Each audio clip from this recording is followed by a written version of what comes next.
is Cheyenne and Shicoyia with another Psychological and Brain Sciences Department podcast. Today we're here with Dr. Thurston, a clinical psychology professor here at Texas A&M. Hey, how did you get involved in psychology? I love that that's the first question because that's the thing I might spend the longest on. So feel free to rein me in. Like, Right. So I was pre-med in undergrad. Like I always thought in high school that I was going to become a doctor and all that stuff. And then I took a child psych class. And I was like, oh my gosh, this is it. Yes, That's awesome. Because I didn't like the blood part of medicine. Um, but I really loved the idea of helping kids. So I'm an adolescent health psychologist, and I can talk a little bit about what that is. So I think did a good job of melding my interest in medicine, but with the parts of medicine that I liked, Right. which was around the relationship building and building up community. And I'll talk some about that, how I ended up where I am right now. But so the child psych class kind of got me into it, and then I did an honors thesis in undergrad, where I worked with kids around peer victimization in schools, and I was like, oh, this is cool. Applied to grad school, did that, and then during grad school, so I think one big thing message, I guess, if you do that on these, I always think of like what's the message Right.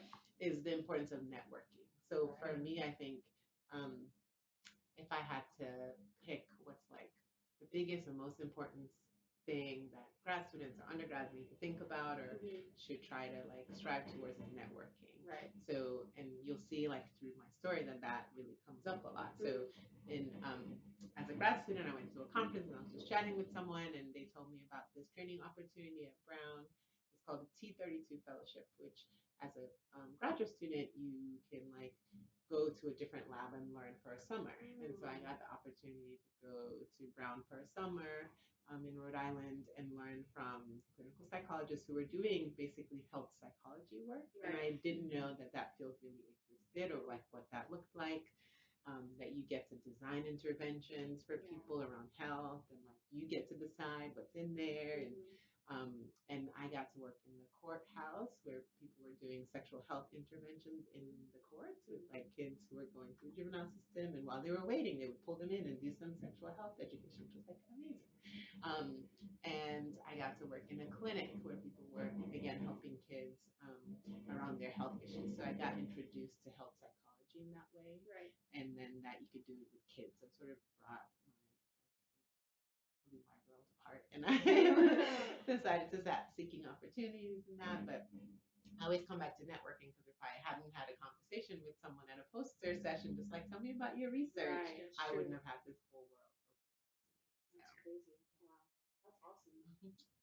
So, what classes do you teach or have you taught in the Okay. past? Yeah, so I was gonna. So the have you taught because I haven't taught any classes Right. here yet. Yes. So I'm coming from University of Memphis. I was faculty member there, and so there I taught at the graduate level. I taught a class on doing therapy with diverse populations. So one of my major research area is really how do we address health disparities. So we know that certain populations have a greater burden of health and disease than others. And so I try to understand what drives that. And I try to look at it from a strength based perspective. So I look at risk factors, but I also think about what are the protective factors that people have and what are the things that help people thrive even when they're having health difficulties. So I teach a course around like when you're doing therapy with patients, how do you think about their culture, their identity, and how do you bring that into the therapy space, and how do you use that to talk about the strengths that they have even while they're working on depression, anxiety, or other health conditions. And then I taught a multicultural psychology class, so at the undergraduate level, where I used a lot of kind of similar principles, but I am very much an applied teacher, and I might be jumping ahead to one of your questions, but but I really want people to think about how like psychology works in their lives. Because I think many of us use psychology skills all the time. We just don't label it that way. True. I was watching this show on like, I forget the name of it, but it's like they race cars, like they build cars to like race really fast cars. Either you know about the show. It's on Netflix. I don't But think I'm gonna scroll past it.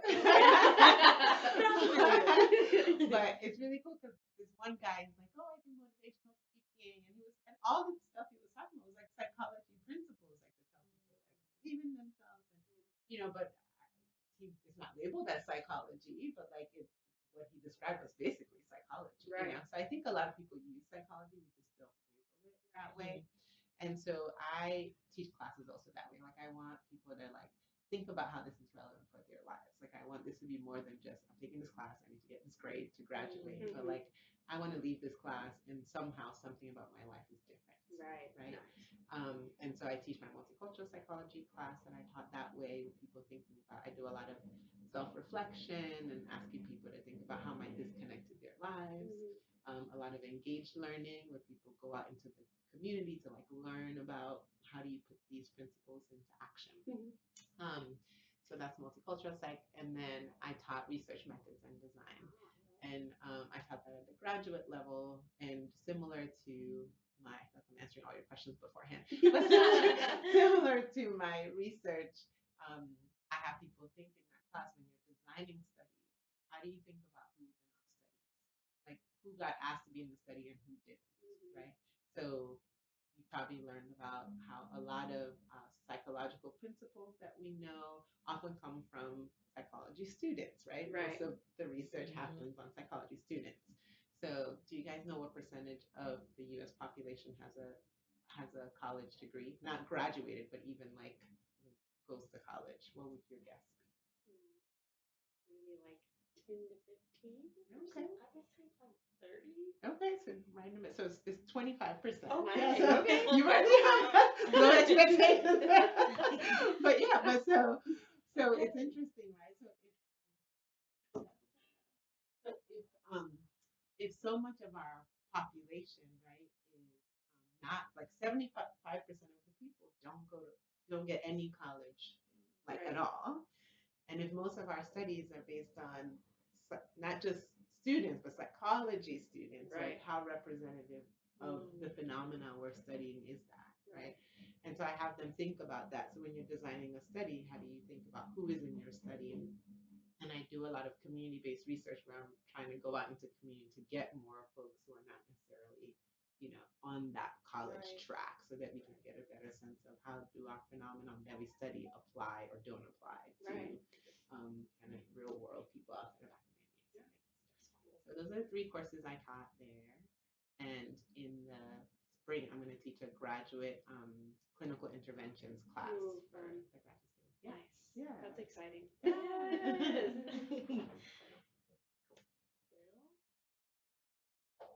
Anything? No, you're trying to kind of like, I just want to make where sure do I go? Is there anything that you would like to share about your teaching experiences? We kind of understand your philosophy and understand, like you're very like assertive as far as them taking things away from teaching, which is really cool.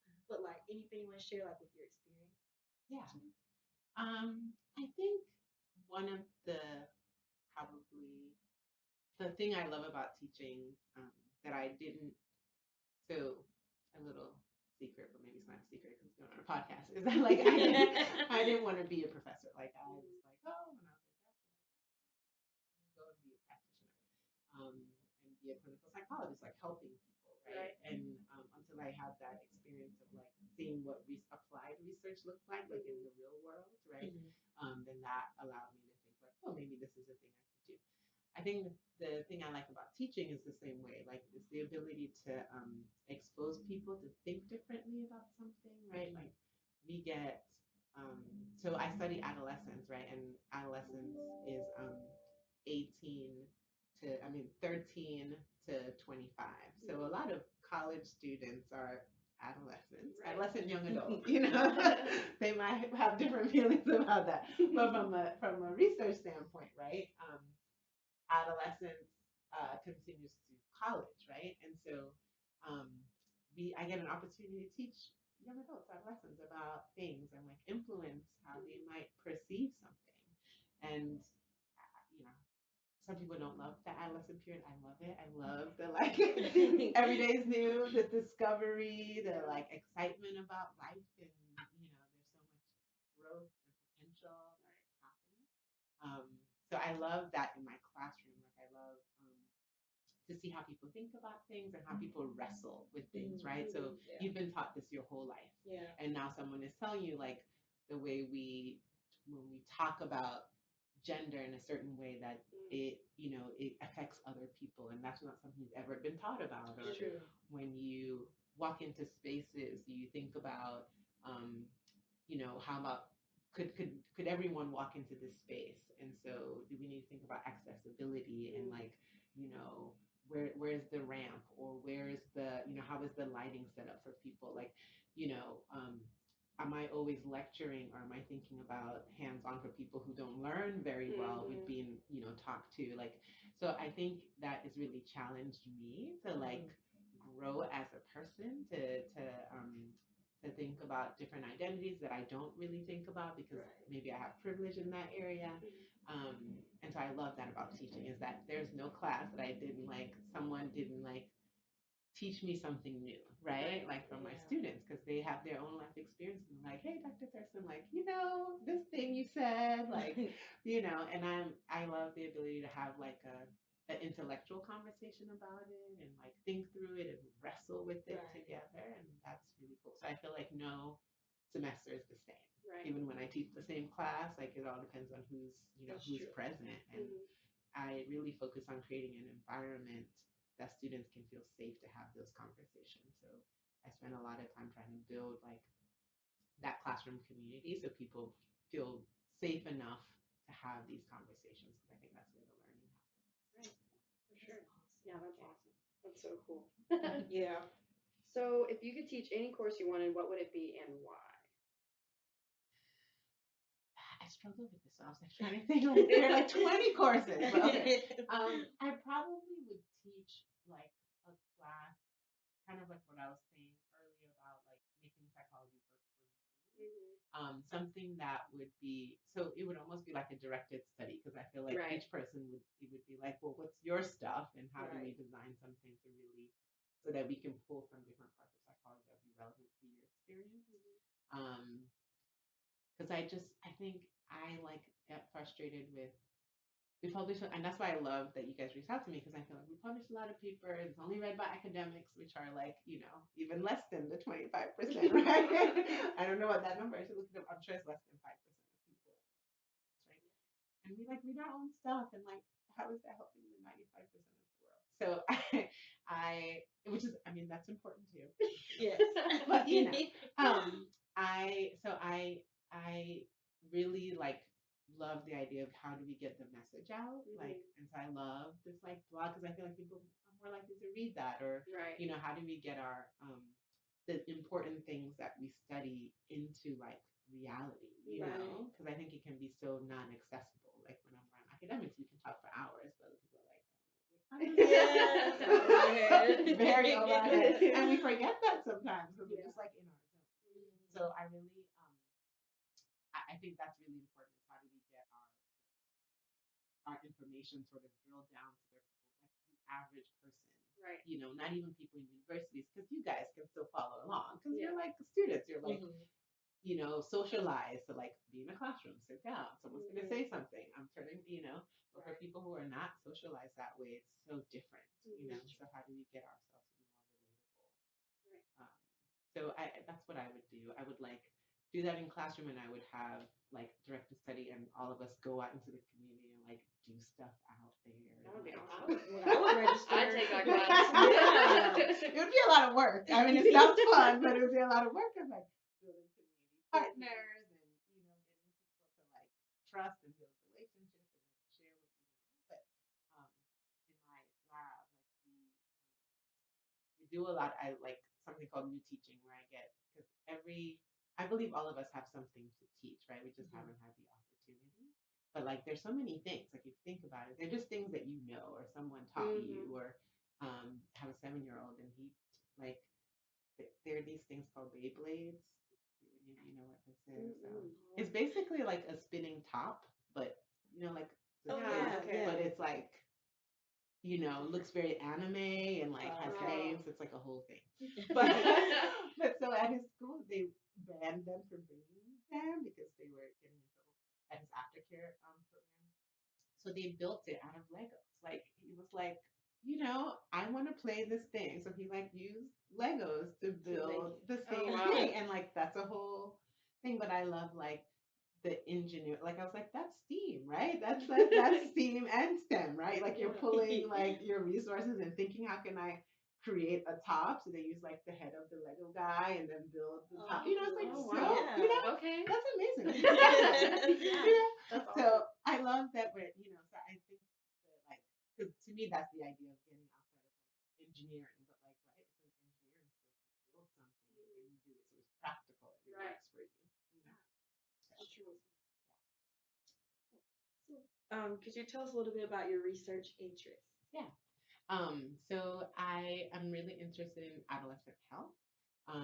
So maybe you've heard of pediatric psychology, which is I'm a pediatric psychologist, but I like to emphasize the adolescent piece because I think when people think pediatric, they think like younger kids. And I, as I said, very interested in 13 to 25-year-olds around health and how their health disparities, right? So I study a lot of health conditions that have high rates of disparity. So those include HIV, obesity.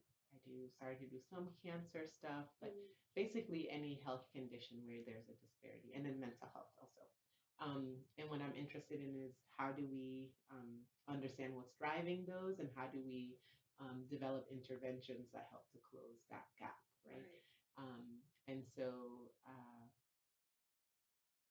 I think the paper that you guys were interested in was specifically looking at strength-based factors, right? Because that's important to me. Is like, what are some cultural factors? Because resilience is something that I study, but I study other protective factors. So resilience to me is just one of them. Right? There are many other things like ethnic identity. So like, how connected are you to your ethnic background, and how much support do you get from that? How does that protect you when you're having a hard day or you're feeling a lot of stress?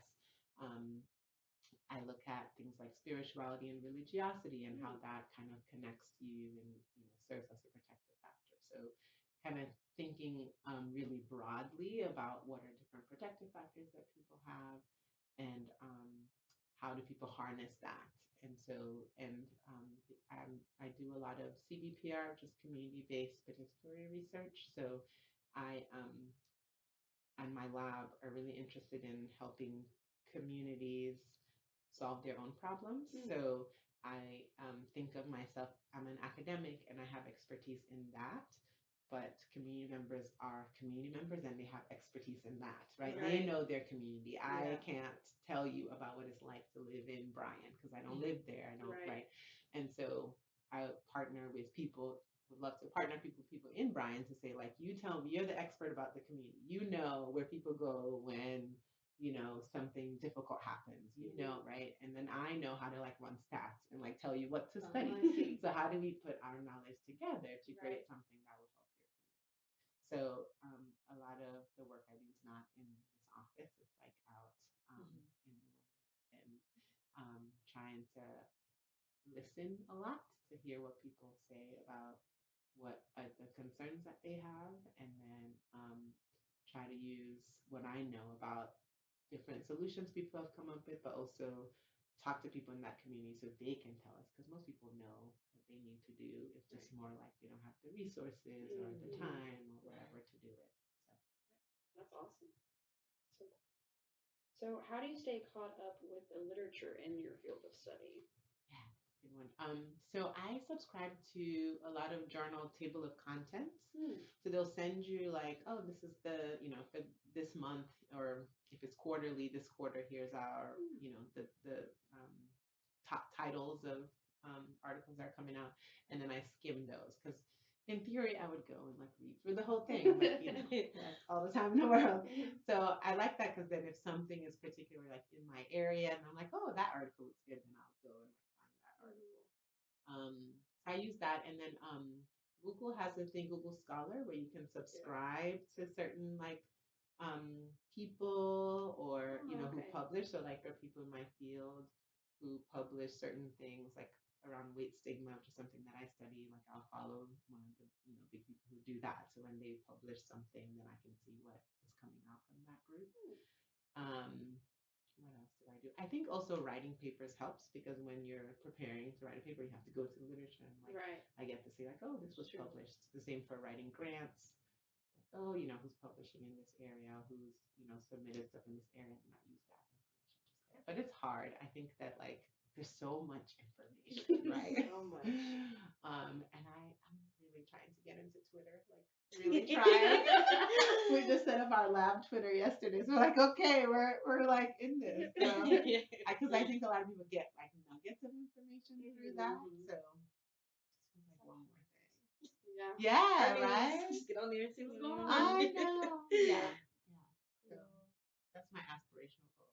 The next time I see you, I'm like, all academic. Okay. Ooh, look for your page. There you go. Follow us. Yes, we're trending.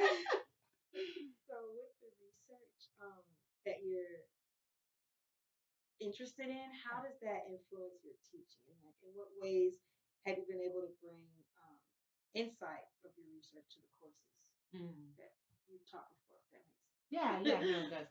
So kind of, I think I'd mentioned like with research methods, I think about like I ask them who their population is, right? Because I know, because I study that, right? And so I'm like having them think about as you're designing your studies, who's in your study, who's not in your study, and how might that affect the results that you get, right? So I think I bring it in that way. So I have people think about who their study populations are. I have people like raise awareness about disparities because sometimes people don't know like how big disparities are, or like just people think like, oh, people have this, but don't realize that like when it comes to, for example, obesity, 65% of women with obesity are Black women. So like if you think about like there's certain or it's, I said that wrong. Among Black women, 65% are have a higher weight or are obese, right? So if you think about that, right? If so Black folks are 13% of the population. I actually don't know what percentage of that are women. I should know that. But right. So if among Black women 60% are obese, right? Like we have to think about why is that, right? Why are those rates so high? Like what's going on? Or hypertension. I don't know the exact number, but I know when you look at people with hypertension, Blacks are overrepresented. So that's just one aspect of race, right? There's so many other things we look at. A colleague of mine studies sexual violence, and um, um, bisexual individuals have the highest rates of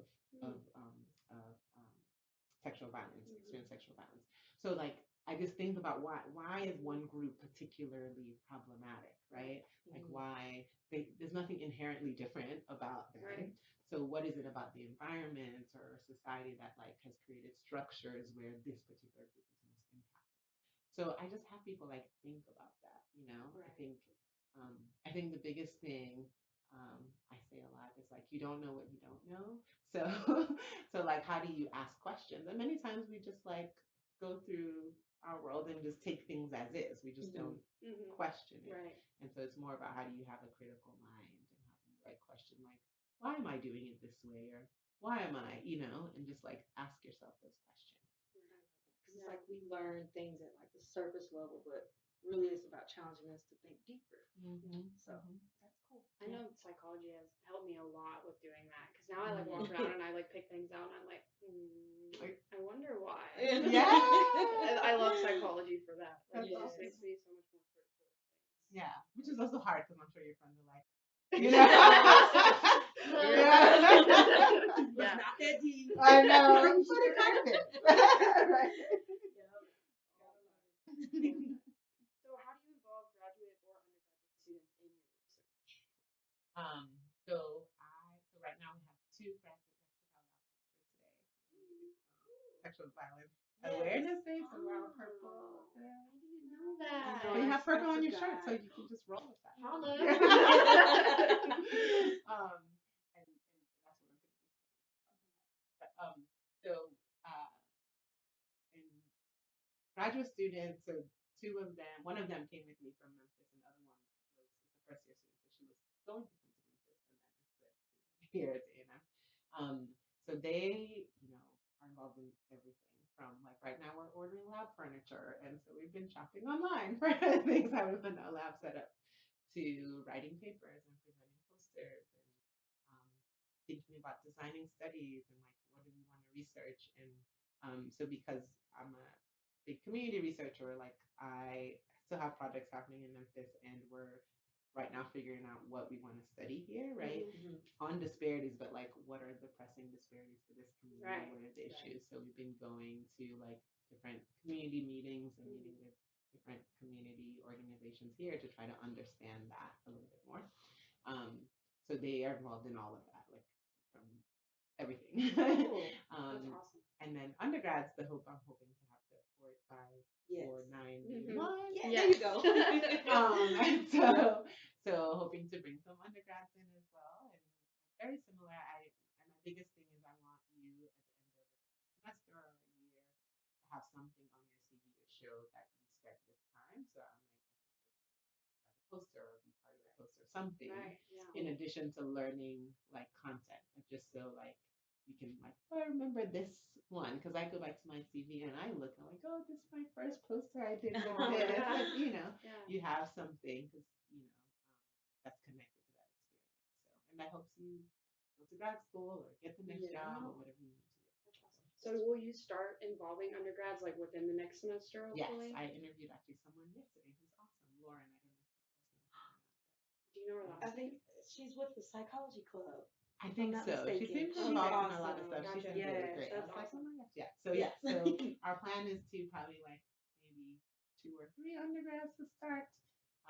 We're hoping to do a program with Brian Schools around um, teaching girls around body image and body positivity. Oh, cool. So, I'm not leaving. are you graduating? In May, yes. That's awesome though. Like Well, that you can is always come so visit. needed. Yes. Volunteer or something.